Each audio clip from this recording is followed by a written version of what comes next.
Hi everyone, my name is Jenny and welcome to another episode of Anthrotalks, episode our final project.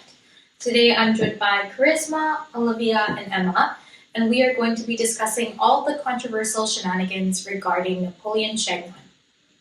So Emma, who is Napoleon Chagnon?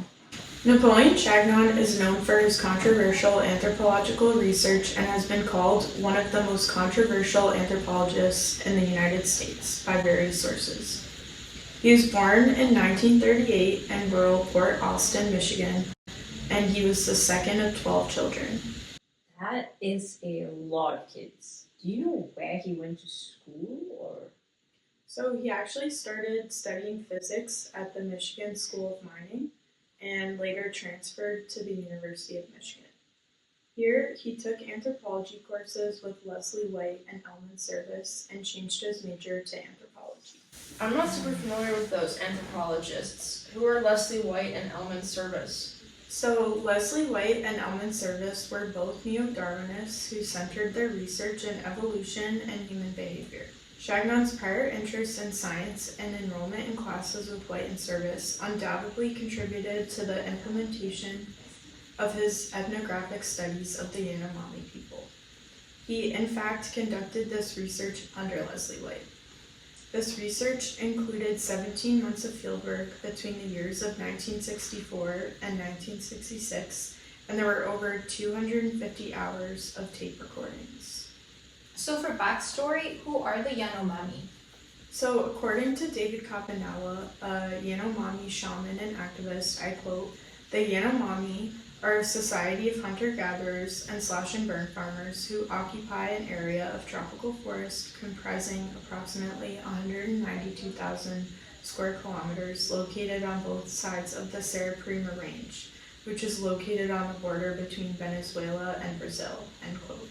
They have several languages and connected dialects and have a population of more than 33,000 people. Chagnon took a sociobiological approach in his fieldwork with them while living on their land. So I heard that he was a very controversial anthropologist. Can you explain some of the controversies that Chagnon was charged with? Yeah, of course. So this all started with Chagnon's research itself. His work focused on evolutionary explanations of behavior, and he employed the controversial use of genetics and evolutionary theory to describe the Yanomami. This led to Terence Turner and Leslie Sponsel's opposition to Chagnon in an email regarding accusations made by Patrick Tierney in his 2000 publication of Darkness and El Dorado. Turner and Sponsel's first accusation of Chagnon was that he distributed an inappropriate vaccine to the Yanomami that exposed them to measles. This vaccine was through a program Chagnon led that was in coordination with the geneticist and accused eugenicist James Neal. However, these accusations were found invalid by proof that Chagnon was trying to help with the measles. Do you know what happened after that? Yeah, so the American Anthropology Association withdrew their support of Tierney's book after this. Chagnon was also accused of inciting violence in the Yanomami community, particularly the Unakai, by giving them machetes. His theories on fierceness in relation to male warfare and reproduction inspired the name for his work, Yanomamo, the Fierce People, released in 1986. It has been argued that it cannot be proven this was the sole cause of violence in their community. It seems like Chagnon caused quite a stir in the American Anthropology Association, but also, just to butt in, Chagnon was the only person who called them the Yanomamo, and many indigenous scholars have actually reminded us that the correct pronunciation is Yanomawi. He just used a bastardized interpretation to make it easier for English speakers to understand the term. Mm-hmm. So with his work being titled The Fierce People, why is that so, and what does he mean by fierceness? So he was basically trying to justify that warfare was at the heart of all Yanomami social relations and searching for a cultural example of people that are less repressed.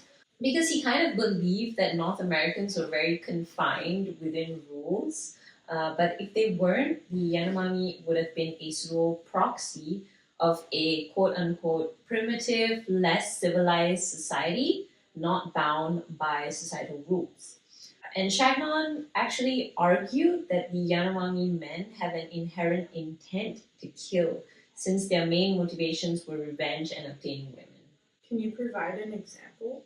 Yes, Unokai.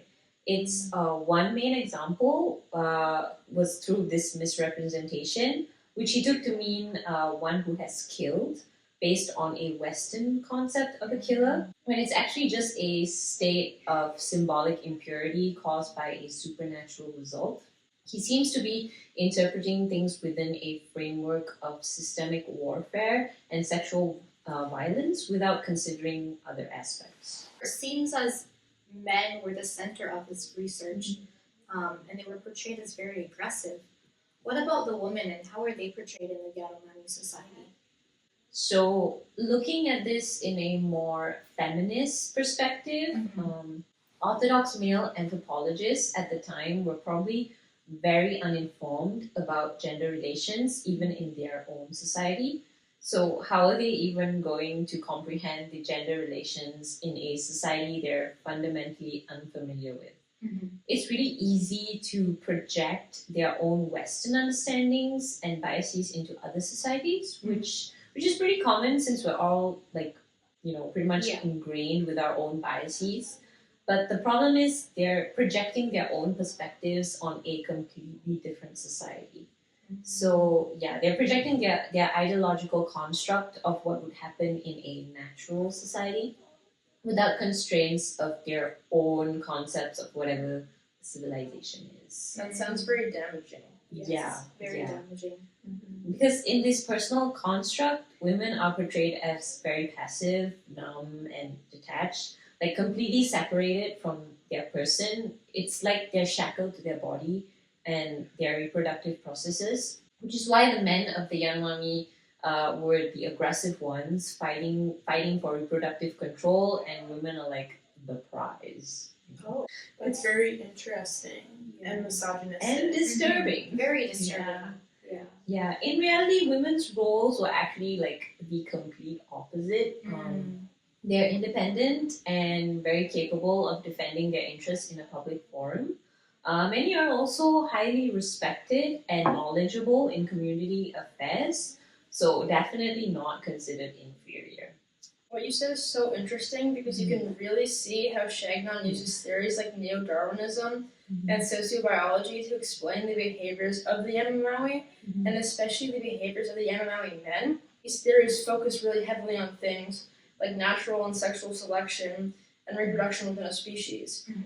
Chagnon transplants these theories, which really have only been used to describe the reproductive behaviors of animals and not humans at all, onto the Yanomami. Can you provide like an example? Oh, of course. Darwin came up with a theory of natural selection by studying birds that had different shaped beaks depending on what their primary food source was.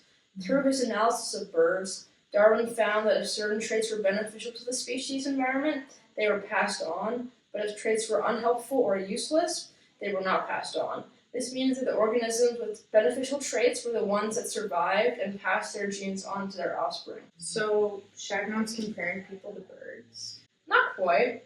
Chagnon tries to transplant this theory onto humans, but it doesn't really work, especially when describing non-physical characteristics, like a person's fierceness or their skills regarding violence. Darwin's theory is meant to explain species' adaptations to their environment through evolution, but Chagnon attempts to use it to create evolutionary explanations for his perceptions of Yanomami behavior, mainly to provide biological explanations for the sexual selection and competition for mates that he perceived to be present in Yanomami society. He asserted that evolution explains the behaviors of the Yanomami. He argued that male Yanomami fierceness was genetic because he believed that male Yanomami aggression was so highly rewarded that it became an inherited trait. That is very problematic. This means that using Chagnon's definitions, the men who were best at violence and more successful in warfare had more wives and more children and passed the good at violence trait onto their children. Chagnon uses theories that have been used to study the physical attributes of animals to study the sexual selection patterns of humans. Can you explain some of the terms he used? What are Neo-Darwinism and sociobiology? Of course, Neo-Darwinism, as you can probably guess, is the new or current version of Darwinism. Darwinism is a theory of natural selection that explains how and why certain traits get passed down from one generation to the next. This theory explains that traits that provide useful adaptations to environmental surroundings cause the animals who possess these traits to flourish in that region and successfully mate and pass those traits on to their offspring. However, animals that possess traits that are harmful or less beneficial than traits possessed by other animals in the same species often do not mate as successfully, and therefore these traits do not get passed down to the next generation. How about sociobiology? Sociobiology is very similar to Neo-Darwinism. This theory argues that there is a biological basis for all social behavior. All behavior can be explained by some biological adaptation. Sociobiologists want to understand the role that natural selection plays in shaping the evolution of a society or a type of social behavior. Chagnon argues that this natural selection and biological adaptations can explain the Yanomami fierceness. He tries to use this theory to explain social choices of the Yanomami through looking at evolutionary progresses. That's all very controversial. Jenny, what are some of the consequences of this research?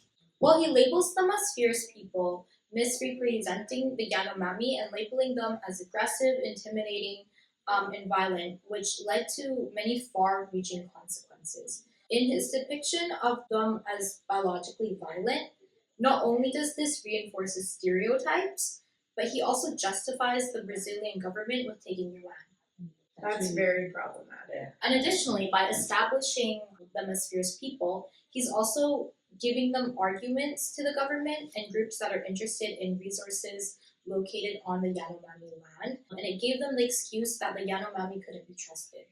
It sounds to me like he is benefiting the government of Brazil and third-party actors way more than he is benefiting the Yanomami by conducting this research. Yeah. So in simple terms, he's influencing the Brazilian government to develop the land and to extract resources.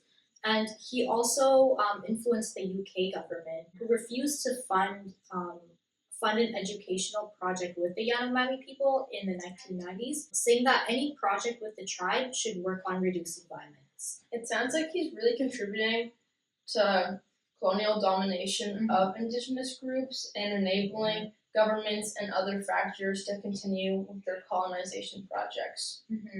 It's not what anthropologists are supposed to be doing. And he even influenced Jared Diamond's book called The World Until Yesterday, where Diamond cited Chagnon's work and stated that most tribal people are trapped in cycles of violence and warfare.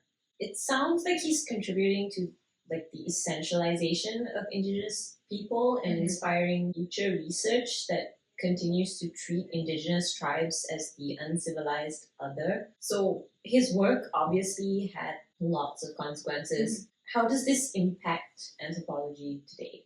So obviously, the controversy with Chagnon's work with the Yanomami sparked debates within the anthropology world. By misrepresenting the Yanomami culture, especially by forcing them to discuss the dead, which is a taboo, was problematic.